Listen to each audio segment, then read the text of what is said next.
Welcome to our spicy kitchen. இன்றைக்கி நம்ம சுவையான பன்னீர் ஃப்ரைட் ரைஸ் எப்படி செய்யுதுன்னு பார்க்கலாம் வாங்க. பன்னீர் ஃப்ரைட் ரைஸ் செய்வதற்கு தேவையான பொருட்கள்: 250 கிராம் பாஸ்மதி அரிசி வேக வச்சுருக்கேன், 200 கிராம் பன்னீர், 2 வெங்காயம், 1 carrot, 1/2 cup beans, 1 table spoon soya sauce, 2 table spoon tomato ketchup, 1 teaspoon மிளகாய்த்தூள், 1/2 டீஸ்பூன் மிளகுத்தூள், 2 பல் பூண்டு, தேவையான அளவு உப்பு. பன்னீர் ஃப்ரைட் ரைஸ் எப்படி செய்யுதுன்னு பார்க்கலாம் வாங்க. ஃபஸ்ட்டு 2 டேபிள் ஸ்பூன் எண்ணெய் ஊற்றிட்டு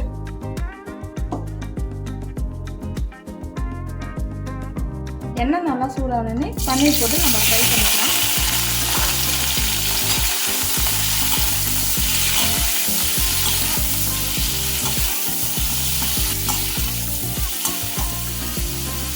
இல்லை மிளகாத்தூள் 1/2 டீஸ்பூனும் கொஞ்சமாக உப்பு போட்டு நம்ம இது பண்ணிக்கலாம், ஃப்ரை பண்ணிக்கலாம் நல்லா.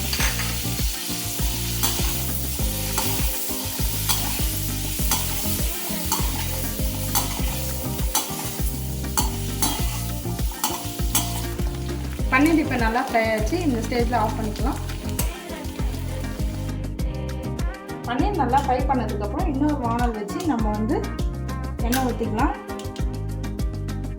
ஒரு 4 டேபிள் ஸ்பூன் கிட்ட நம்ம ஆயில் இது பண்ணிக்கலாம்.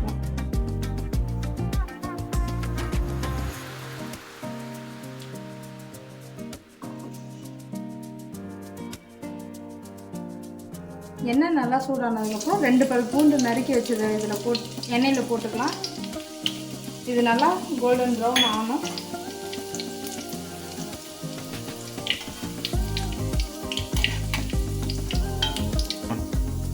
இது நல்லா கோல்டன் ப்ரௌன் ஆனதுக்கப்புறம் நம்ம நறுக்கி வச்சு வெங்காயம் இதில் சேர்த்துக்கலாம்.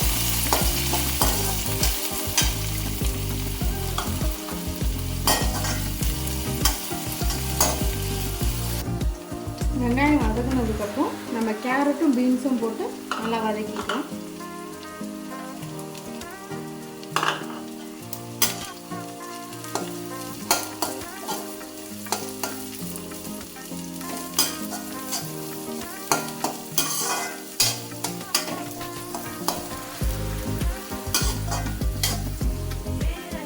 நல்லா வதங்கினதுக்கப்புறம் நம்ம எடுத்து வச்சிருக்க மசாலா, மிளகாய்த்தூள், உப்பு, 2 table spoon ketchup, 1 table spoon soya sauce, இதெல்லாமே போட்டுக்கலாம்.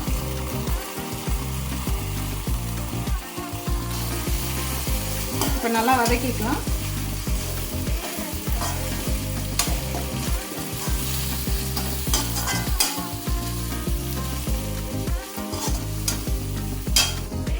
நல்லா வதங்கினதுக்கப்புறம் நம்ம ரைஸ் போட்டுக்கலாம்.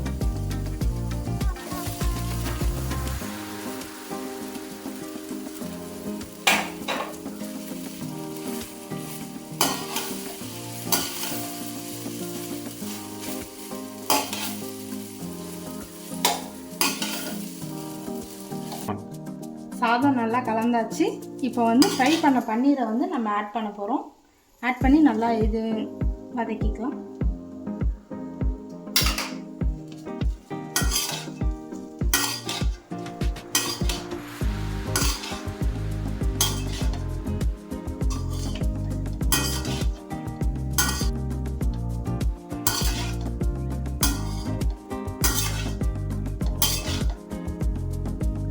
இப்போ இந்த 1/4 டீஸ்பூன் மிளகுத்தூள் போட்டு நம்ம மறுபடியும் கலந்துக்கலாம்.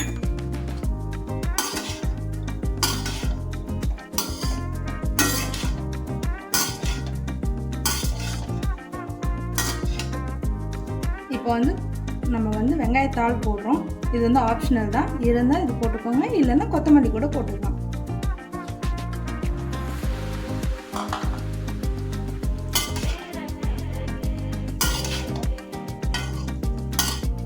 பன்னீர் ஃப்ரைட் ரைஸ் ரெடி ஆகிடுச்சு. இந்த டிஷ்ஷை நீங்கள் வீட்டில் ட்ரை பண்ணிவிட்டு கமெண்ட் பண்ணுங்கள். உங்களுக்கு பிடிச்சிருந்தா லைக் பண்ணுங்கள்.